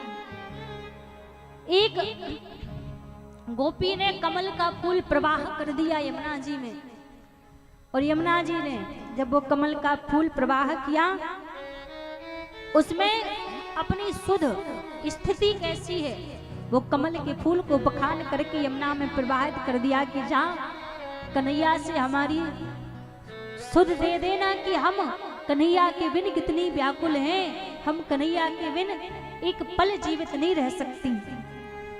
ठाकुर जी यमुना के किनारे बैठे थे मथुरा में, और जब मथुरा में यमुना के किनारे बैठे थे, देखा सामने से कमल का पुष्प बहता हुआ आ रहा है, का प्रयास कर रहे हैं, लेकिन यमुना मैया वो कमल के पुष्प को दे नहीं रही। आप बड़े निर्दयी हो, आपको गोपियों के प्रति दया नहीं आती, गोपियों को देखकर आपके हृदय में तरस नहीं आता, तो यमुना मैया वो कमल का फूल कन्हैया को नहीं दे रही है कि आप निर्दयी हो, आप इस पुष्प के अधिकारी नहीं हो, आप इस कमल के पुष्प के अधिकारी नहीं हो। ऐसा गोपियों का प्रेम है, ऐसी महाराज इन ब्रज की गोपियों की स्थिति है। आज सारी ब्रज की गोपियां बैठी हैं इकट्ठी, उद्धव आए, उद्धव आकर समझा रहे हैं कि अरे गोपिकाओं, ये जितना प्रेम आप कन्हैया से करती हो, इतना प्रेम यदि आप पर ब्रह्म से कर लो तो आपका उद्धार हो जाएगा। गोपियां बोली उद्धव से, उद्धव हम प्रेम कर लेती, लेकिन हम क्या करें, यहाँ रोम रोम में कृष्ण समाये हैं, हमारे पास आपके परब्रह्म को याद करने के लिए समय नहीं है। उद्धव बोल कर आए थे कि हम 6 महीने 1 घंटे रुकेंगे, 1 घंटे में वापस लौट कर आ जाएंगे, लेकिन 6 महीने वृंदावन की भूमि में उद्धव रुके, और 6 महीने बाद जब उद्धव लौट कर गए तो स्थिति के हो सूधो है चलो, सुन गोपिन के बोल ज्ञान बजाई। ठाकुर जी के पास में यहाँ पर कंस की 2 पत्नियां थी, अस्ति और प्राप्ति, दोनों ने जाकर अपने पिता जरासंध से शिकायत कर दी। जरासंध ने 17 बार मथुरा पर चढ़ाई की, 17 बार ही पराजित हो गया, परास्त हो गया, और जब 18वीं बार आया तो 5000 ब्राह्मण देवताओं को बंदी बना लिया। सबसे कहा कि यदि मैं जीत गया तो मुंह मांगा धन दूंगा, यदि हार गया तो सबको फांसी पर चढ़ा दूंगा। और जब 18वीं बार युद्ध करने के लिए आया तो आज ठाकुर जी दाऊ भैया से बोले, दाऊ भैया क्यों ना आज भाग चले रण छोड़ के। दाऊ भैया बोले, दुनिया वाले कहा कहेंगे कि युद्ध ना किए गए तो रण छोड़ के भाग गए। ठाकुर जी बोले, भैया अबई कहा कम नाम है, कोई चीर चोर कहता, कोई चित्त चोर कहता, कोई माखन चोर कहता, एक नाम और सही। ठाकुर जी रण छोड़कर भाग गए तो ठाकुर जी का नाम रण छोड़ पड़ गया। और ठाकुर जी जब यहाँ से भागे तो समुद्र के बीचों बीच भगवान ने सोने की लंका द्वारिकापुरी का निर्माण कर लिया, और जैसे सोने की द्वारिकापुरी का निर्माण किया और द्वारिकापुरी के राजा बन गए प्रभु। यहाँ पर कुंडलपुर के राजा श्री भीष्मक जी महाराज, जिनके बड़े पुत्र का नाम रुक्मी और कन्या का नाम रुक्मणी। रुक्मी चाहता कि मेरी बहन का विवाह शिशुपाल के साथ में हो, लेकिन माता रुक्मणी मन ही मन प्रभु को अपना पति मान बैठी। रुक्मी ने स्वयंवर रखा, लेकिन रुक्मणी जी से कह दिया कि स्वयंवर तो केवल नाव के लिए है, वरमाला तो तुम्हें शिशुपाल के ही गले में डालनी है। आज माता रुक्मिणी ने ब्राह्मण देवता को बुलाया और पत्रिका भेजी। पत्रिका लेकर ब्राह्मण देवता द्वारिकापुरी पहुंचे। ठाकुर जी ने पत्रिका को पढ़ा और पत्रिका को पढ़ते ही ब्राह्मण देवता के साथ में ही ठाकुर जी आ गए। कुंडलपुर आ गए। माता रुक्मिणी को समाचार मिला कि ठाकुर जी कुंडलपुर आ चुके हैं। आज माता रुक्मिणी बड़ी प्रसन्न है। माता रुक्मिणी का बड़ा सुंदर यहाँ पर श्रृंगार हो रहा है और माता रुक्मिणी आज सखियों से कह रही हैं, आज ऐसा आप मुझे बना दो कि मैं श्याम सुंदर की दुल्हन लगूं। यहाँ पर बड़ा सुंदर माता रुक्मिणी का श्रृंगार हो रहा है और बस कुछ देर में हम सभी के बीच में भगवान की बड़ी सुंदर झांकी आएगी और भगवान के विवाह उत्सव का आज हम आप सभी दर्शन करेंगे। यहाँ माता रुक्मिणी का सखियां श्रृंगार कर रही हैं।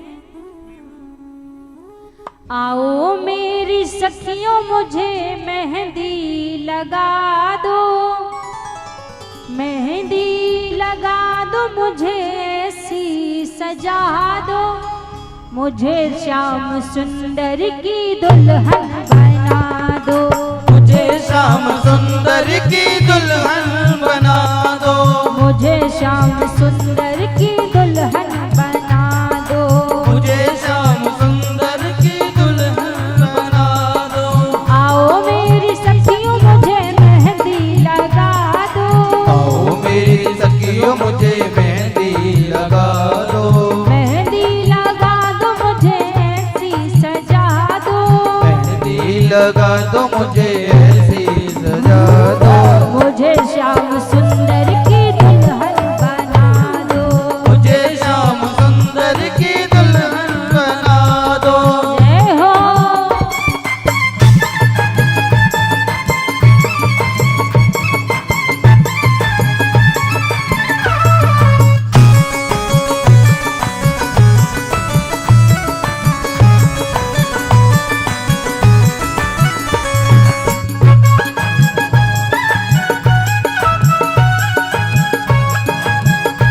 हरि बोल।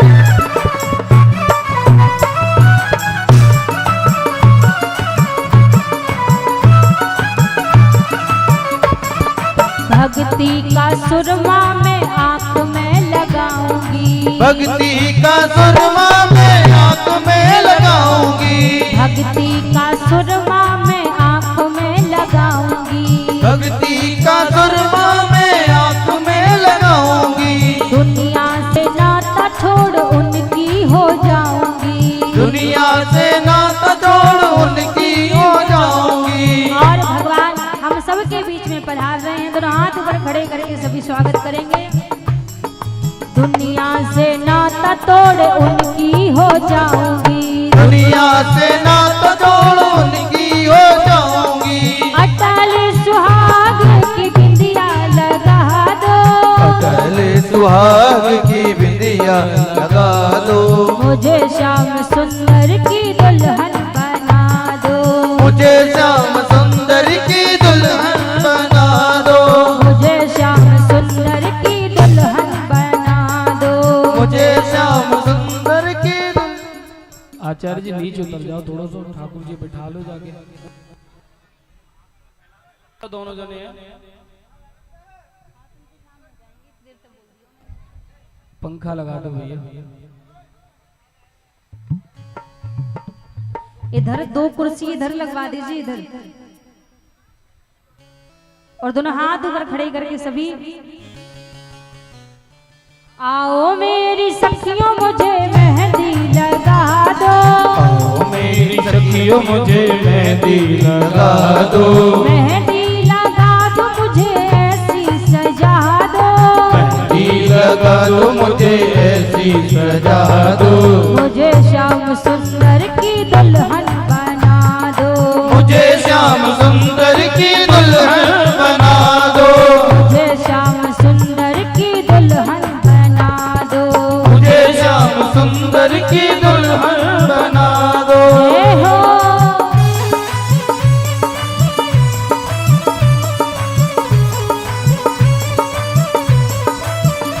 पहले हमारे बीच में पहले भगवान की जयमाला होगी पहले भगवान की जयमाला होगी, उसके बाद हमारे यजमान जी के द्वारा भगवान का कन्यादान होगा।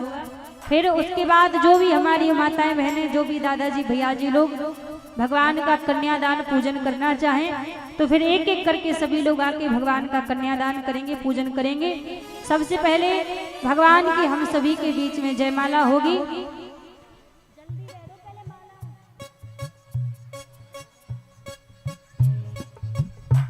दीजिए माला दीजिए। सभी दोनों हाथ उठा के तालियों के साथ माला अर्पण करवाएंगे।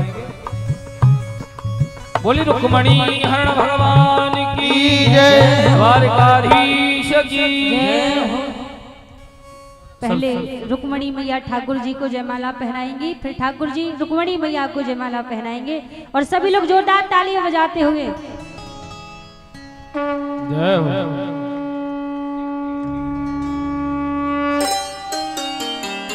बोलिए रुक्मणी रमण भगवान की जय हो। अब हमारे यजमान जी आएंगे, सबसे पहले भगवान का कन्यादान पूजन करेंगे। उसके बाद फिर एक एक करके जो भी दादाजी भैया जी लोग भगवान का कन्यादान और पूजन करना चाहें तो आप भी आकर पूजन कर सकते हैं। और जिन माताओं बहनों का भाव हो भगवान का कन्यादान करने का, पूजन करने का, तो आप सभी भी आके भगवान का कन्यादान पूजन कर सकते हैं। तो पहले हमारे यजमान जी भगवान का पूजन कन्यादान करेंगे। हो तू लगे दुल्हा सा दिलदार सावरे, तू लगे दुल्हा सा दिलदार सावरे, तेरा किसने किया श्रृंगार सावरे।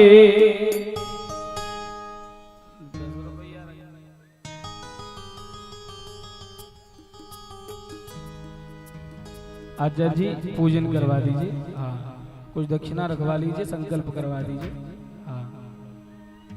ओ तेरा किसने किया श्रृंगार सावरे, तेरा किसने किया श्रृंगार सावरे, तेरा किसने किया श्रृंगार सावरे, तेरा किसने किया श्रृंगार सावरे।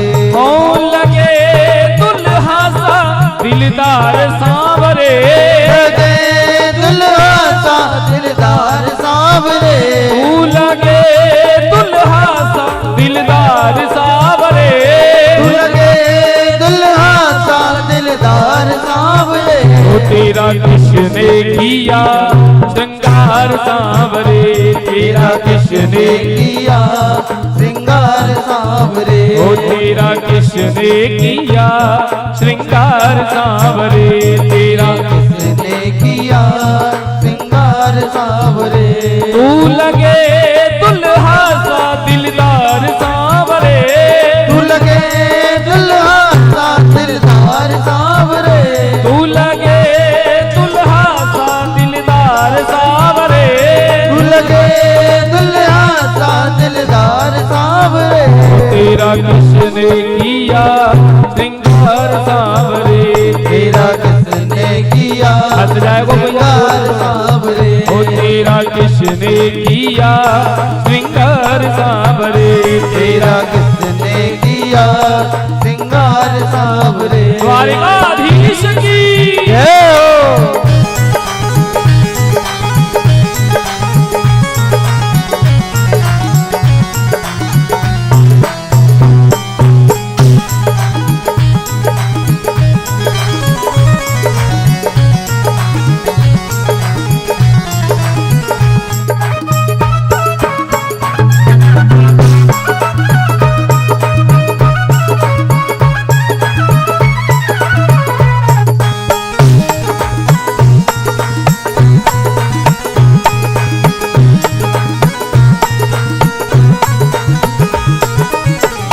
पर मलिया गिर चंदन केसर तिलक लगाया, मस्तक पर मलिया रे चंदन केसर तिलक लगाया।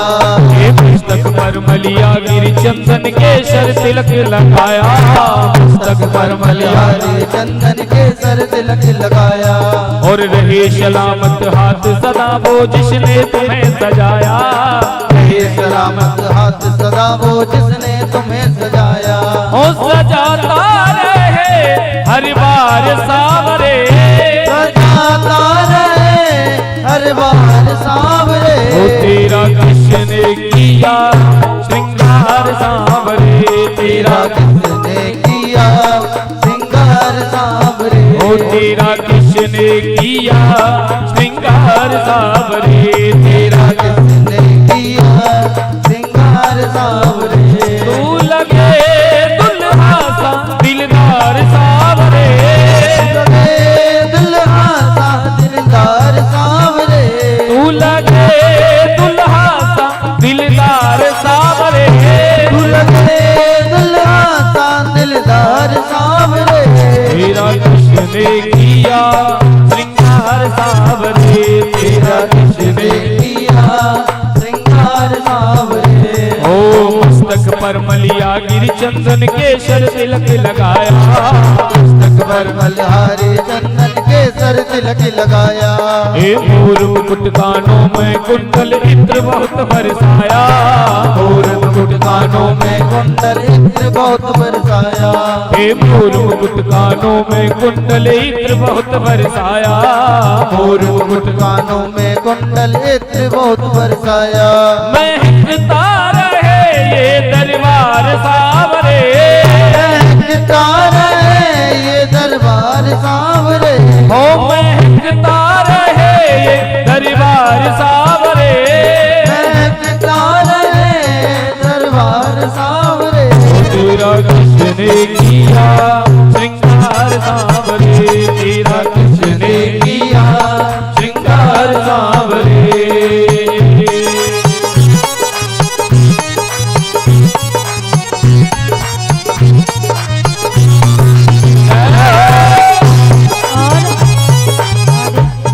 जिन्होंने पूजन कर लिया है वो निकलते जाएं, यहाँ खड़े ना रहें, अपने स्थान पर जाकर बैठ जाएं। जिन माताओं ने पूजन कर लिया है खड़े ना रहें यहाँ पर, वो अपने स्थान पर जाकर बैठ जाएं जिन्होंने पूजन कर लिया है। और भैया ये थोड़ा सा ध्यान दें, ठाकुर जी पे हवा जानी चाहिए, एक साइड से पूजन करवाएं। हाँ थोड़ा ये पंखे की जगह खाली करवा दीजिए, एक साइड में माताएं आ जाएं, हवा भी नहीं लगन दे रहे। थोड़ा एक साइड में आ जाओ भैया, एक साइड से कर लो। ये पंखा के सामने से खाली कर रही है भैया थोड़ा। ओ तेरा किसने किया श्रृंगार सावरे। तेरा किसने किया श्रृंगार सावरे। लगे दुल्हा सा तू दिलदार सावरे। लगे दुल्हा सा तू दिलदार सावरे। और माथे पे तिलक नहीं करवाई। ओ तेरा किसने किया श्रृंगार सावरे। तेरा किसने किया श्रृंगार सावरे। आके बिहारी लाल की जय हो।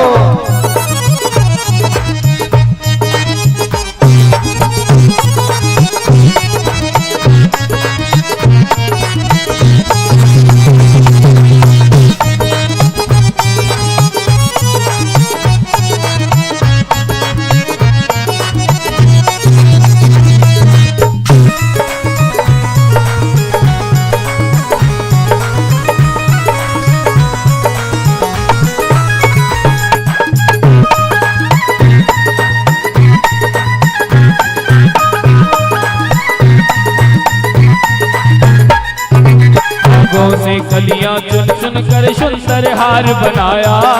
बागों से कलियां चुन चुन कर सुंदर हार बनाया। अरे बागों से कलियां चुन चुन के सुंदर हार बनाया। बागों से कलियां चुन चुन कर सुंदर हार बनाया। और रहे सलामत हाथ सदा वो जिसने तुम्हें सजाया। रहे सलामत हाथ सदा वो जिसने तुम्हें सजाया। और रहे सलामत हाथ सदा वो जिसने तुम्हें सजाया। रहे सलामत हाथ सदा वो जिसने तुम्हें सजाया। बार सावरे, सजाता रहे वो हर बार सावरे, ओ सजाता रहे वो हर बार सावरे, सजाता रहे वो हर बार सावरे। तेरा किसने किया श्रृंगार सावरे, तेरा किसने किया श्रृंगार सावरे, ओ तेरा किसने किया श्रृंगार सावरे, तेरा किसने किया श्रृंगार। बांके बिहारी लाल की जय हो।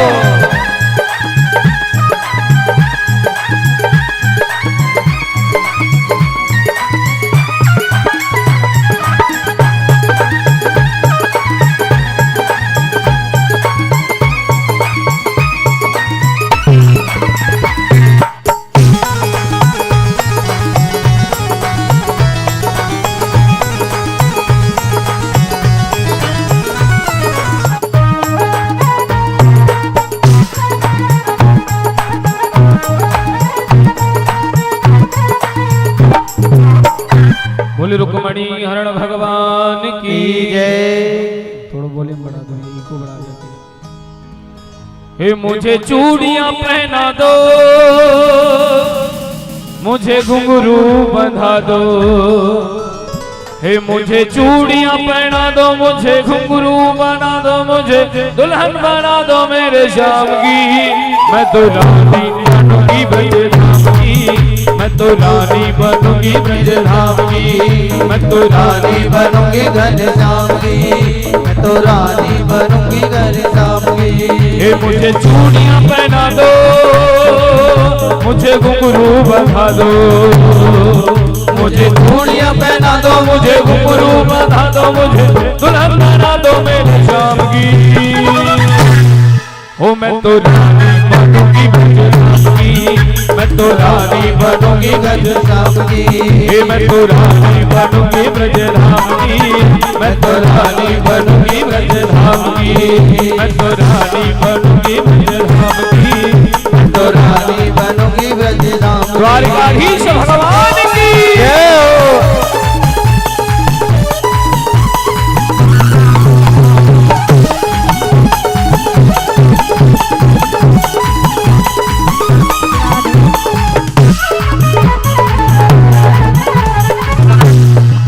और अब सभी लोग अपने स्थान पर खड़े हो जाएं। 5 मिनट सभी भगवान के विवाह का आनंद लेंगे, उसके बाद आरती में प्रवेश करेंगे। सभी लोग अपने स्थान पर खड़े हो जाएं।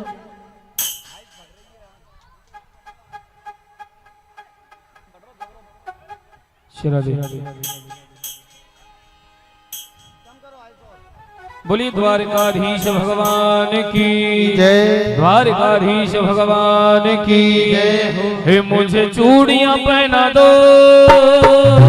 मुझे घुंघरू बंधा दो, मुझे चूड़ियां पहना दो, मुझे घुंघरू पहना दो।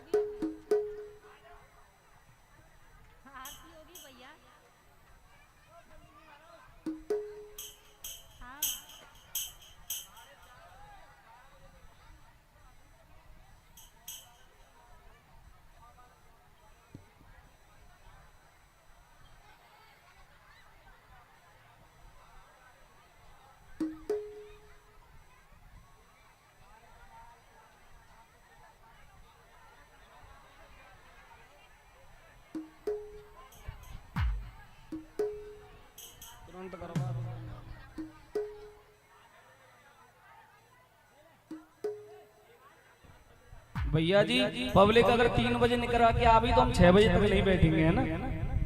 आप ये भी देखो कि सबरी माता 3 बजे आके जब पंडाल में बैठे, हम 12 बजे तो बैठ जाए यहाँ पे। कथा का समय फिक्स किया गया है 12 से 4 का, फिर भी हम रोज 4:30, परसों जन्म वाले दिन 5:30 बज गए थे। अब सबको 12 का समय दिया, 12:15 बजे हम मंच पे बैठ जाते हैं, 12 बजे सब लोग आ जाते हैं। अब लोग यदि 4 बजे आएंगे तो 8 बजे तक तो कथा कहेंगे नहीं।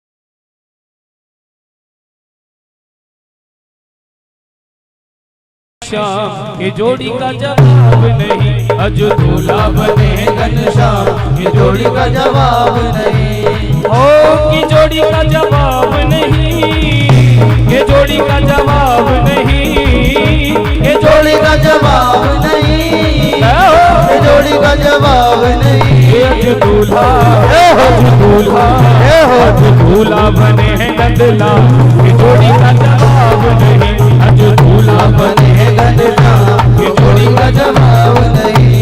ओ की जोड़ी का जवाब नहीं, ये जोड़ी का जवाब नहीं, ये जोड़ी का जवाब नहीं, ये जोड़ी का जवाब नहीं। अजो दूल्हा, अजो दूल्हा, अजो दूल्हा बने हैं गोपाल, ये जोड़ी का जवाब नहीं, अजो दूल्हा बने हैं गोपाल, ये जोड़ी का जवाब नहीं।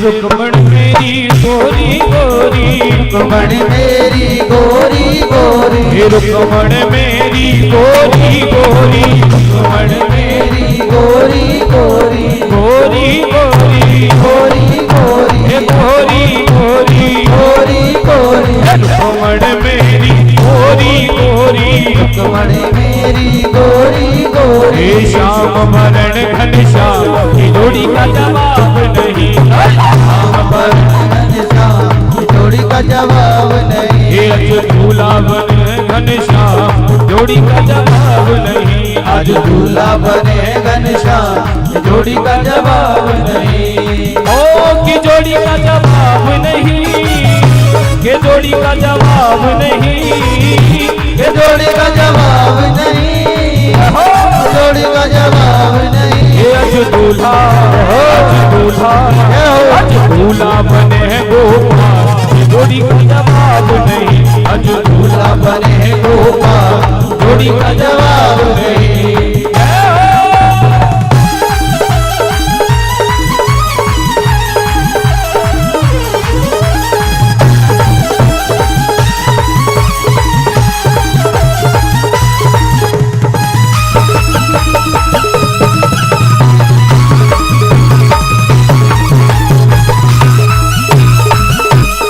द्वारिकाधीश की जय हो।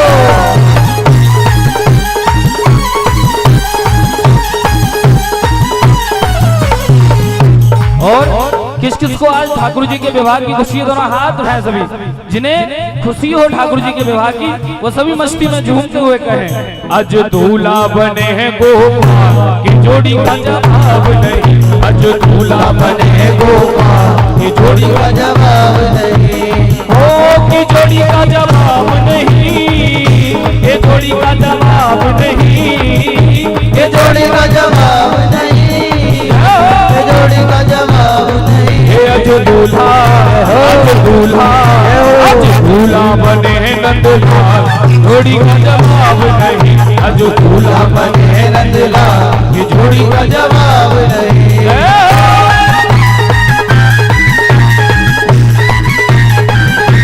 द्वारकाधीश की जय हो।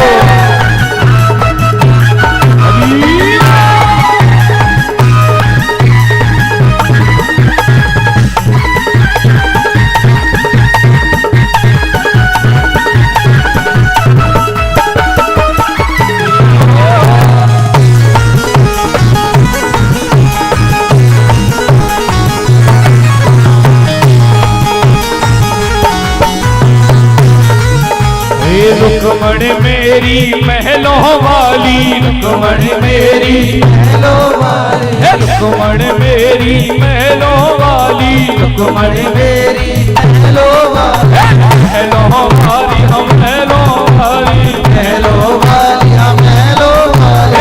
गाय चरावे नंदलाल की जोड़ी का जवाब नहीं, और गाय चरावे नंदलाल जोड़ी का जवाब नहीं, ओ की जोड़ी का जवाब नहीं, ये जोड़ी का जवाब नहीं, ये जोड़ी का जवाब नहीं, जोड़ी का जवाब नहीं। अज दूल्हा हे हो दूल्हा बने हैं नंदलाल, ये जोड़ी का जवाब नहीं, अज दूल्हा बने हैं नंदलाल, ये जोड़ी का जवाब नहीं।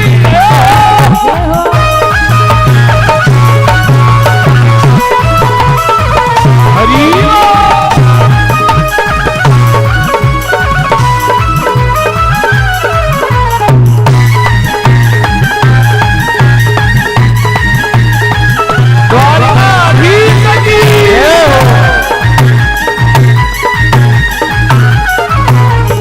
रुक्मणी ओढ़े लाल चुनरिया, रुक्मणी ओढ़े लाल चुनरिया, रुक्मणी ओढ़े लाल चुनरिया, रुक्मणी ओढ़े लाल चुनरिया, लाल चुनरिया लाल चुनरिया, लाल चुनरिया लाल चुनरिया, रुक्मणी ओढ़े लाल चुनरिया, रुक्मणी ओढ़े लाल चुनरिया, ओ लाल चुनरिया लाल चुनरिया, लाल चुनरिया लाल चुनरिया, और हरी कमरिया नंदलाल, हरी कमरिया नंदलाल की जोड़ी का जवाब नहीं, और हरी कमरिया नंदलाल की जोड़ी का जवाब नहीं, की जोड़ी का जवाब नहीं, ये जोड़ी का जवाब नहीं, ये जोड़ी का जवाब नहीं, जोड़ी का जवाब नहीं। अज दूल्हा हे हो दूल्हा बने नंदलाल, ये जोड़ी का जवाब नहीं, अज दूल्हा बने गोपाल जोड़ी का जवाब। द्वारिकाधीश भगवान की जय हो।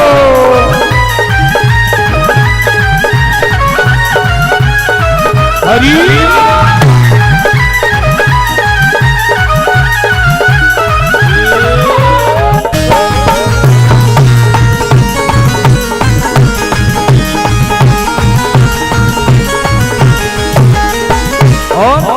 एक काली कमली वाला मेरा यार है, यार है, एक काली कमली वाला मेरा यार है, यार है, मेरे मन का मोहन दूधदार है, ओ काली कमली वाला मेरा यार है, यार है, मेरे मन का मोहन दिलदार है, ओ तू मेरा यार है, मेरा दिलदार है, हो तू मेरा यार है, मेरा दिलदार है, हे काली कमली वाला मेरा यार है, यार है, मेरे मन का मोहन तू यार है, ओ काली कमली वाला मेरा यार है, यार है, मेरे मन का मोहन तू बाके हरि लाल की जय हो।